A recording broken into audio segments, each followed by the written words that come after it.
Puji Tuhan, selamat malam Bapak Ibu Saudara. Salam sejahtera di dalam kasih Tuhan Yesus Kristus buat kita semua.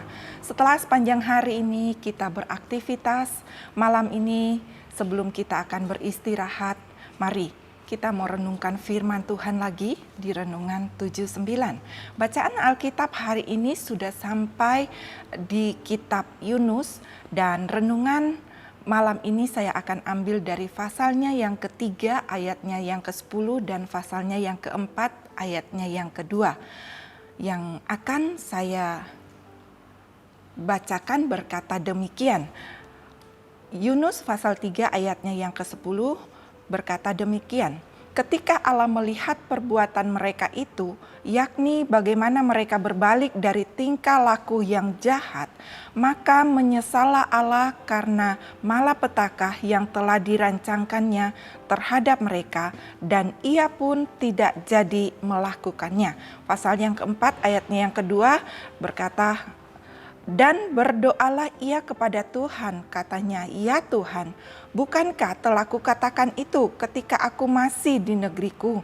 Itulah sebabnya maka aku dahulu melarikan diri ke Tarsis, sebab aku tahu bahwa Engkaulah Allah yang pengasih dan penyayang, yang panjang sabar dan berlimpah kasih setia, serta yang menyesal karena malapetaka yang hendak didatangkannya. Puji Tuhan Bapak Ibu Saudara, ayat firman Tuhan ini adalah merupakan bukti dari kasih Allah kepada Yunus dan kepada orang-orang di Niniwe setelah mereka bertobat. Dan renungan malam ini saya akan beri judul kasih Allah dan pertobatan. Kalau kita melihat pertobatan adalah tindakan di mana seseorang atau satu bangsa yang menyadari dan berpaling dari dosanya serta mengakuinya. Bertobat berarti menyesali diri dari perbuatannya yang salah. Jadi Bapak Ibu Saudara, pertobatan merupakan perubahan pikiran dan tindakan atau tingkah laku perbuatan yang tidak sesuai dengan kehendak Allah atau kehendak Tuhan, dengan menyesali dosa-dosanya dan mengambil keputusan untuk berbalik kepada jalan Tuhan yang benar. Dan kalau kita melihat apa yang ditulis dalam kitab Yunus ini, di pasal yang pertama dan yang kedua, sejak Yunus melarikan diri dari Allah, di mana dia berada dalam perut ikan yang besar selama 3 hari 3 malam, Allah membuat ikan besar itu memuntahkan Yunus ke pantai dan Yunus selamat. Dan setelah itu Tuhan kembali mengutus Yunus untuk yang kedua kalinya, pergi ke Niniwe menyampaikan pesan yang Tuhan sampaikan kepada Yunus untuk dia sampaikan kepada orang-orang di Niniwe sebagai peringatan bagi mereka bahwa 40 hari lagi Tuhan akan menunggang balikan kota Niniwe apabila mereka tidak bertobat. Kenapa Bapak Ibu Saudara? Tuhan akan mendatangkan malapetaka kepada kota Niniwe. Kita tahu bersama kota Niniwe terkenal dengan orang-orang yang hidup di dalamnya yang penuh dengan kejahatan dan dosa pada zaman itu. Dan itu sebabnya Tuhan tidak ingin melihat mereka hidup dalam dosa. Mereka hidup tidak menuruti kehendak Tuhan. Mereka hidup menuruti keinginan mereka sendiri. Mereka hidup menuruti hawa nafsu mereka. Dan dosa atau kejahatan adalah perbuatan atau keinginan-keinginan yang sangat bertentangan dengan kehendak Allah. Dan kehendak Allah juga bertentangan dengan keinginan manusia atau keinginan daging. Itu sebabnya Bapak Ibu Saudara, di dalam perjanjian baru Rasul Paulus juga berkata kepada jemaat yang ada di Galatia supaya mereka hidup dalam pimpinan Roh Allah dan tidak menuruti keinginan daging mereka. Itu ditulis di dalam Galatia 5 ayatnya yang ke-16 dan ayatnya yang ke-17 yang berkata demikian. Maksudku ialah hiduplah oleh roh, maka kamu tidak akan menuruti keinginan daging. Sebab keinginan daging bertentangan dengan keinginan roh, dan keinginan roh bertentangan dengan keinginan daging. Karena keduanya bertentangan, sehingga kamu setiap kali tidak melakukan apa yang kamu kehendaki.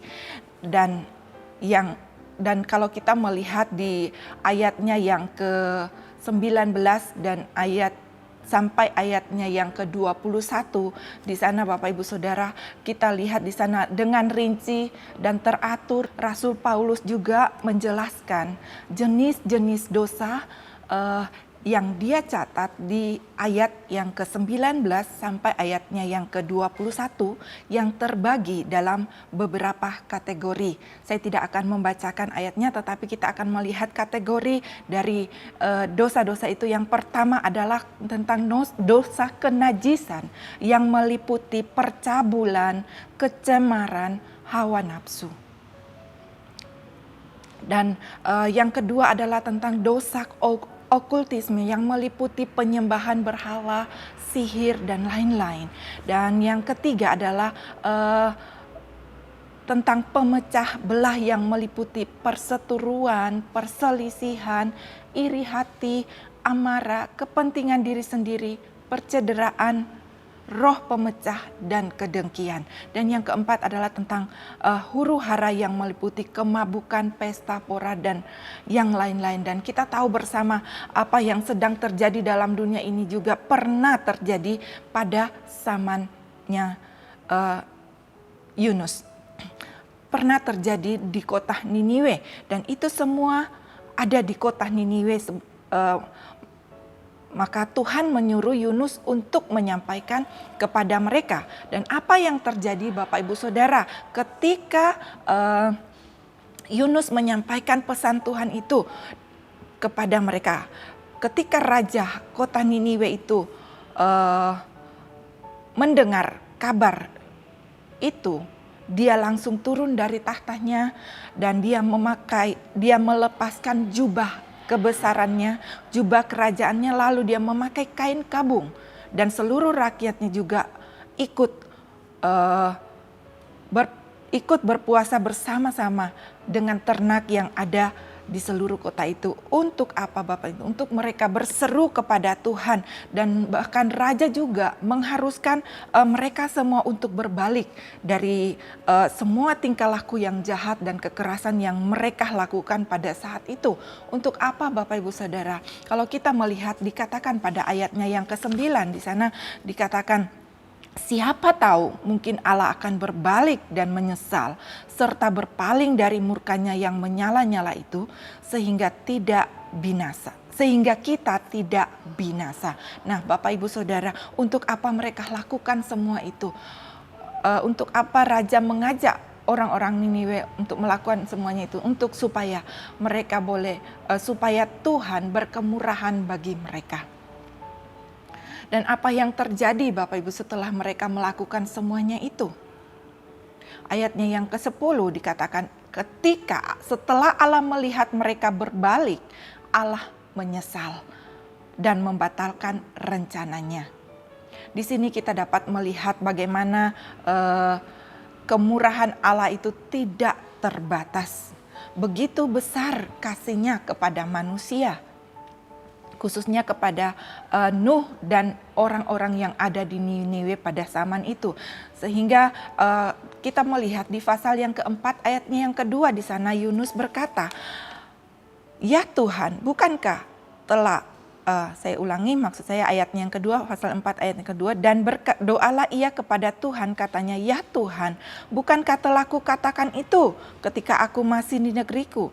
Itulah sebabnya maka aku dahulu melarikan diri dari Tarsis, sebab aku tahu bahwa Engkaulah Allah yang pengasih dan penyayang, yang panjang sabar dan berlimpah kasih setia, serta yang menyesal karena malapetaka yang hendak didatangkannya. Nah Bapak Ibu Saudara yang kekasih di dalam Tuhan, dari renungan firman, dari ayat-ayat renungan firman Tuhan ini, apa yang dapat kita pelajari dan kita ambil untuk supaya kita dapat menikmati kasih karunia Allah yang begitu besar dalam hidup kita sebagai orang-orang yang percaya kepada Tuhan, menjalani hari-hari terakhir dalam dunia ini, di mana kita tahu kejahatan yang terjadi hari-hari ini, apa yang sedang terjadi adalah peristiwa yang kurang lebih sama dengan peristiwa yang ada di kota Niniwe.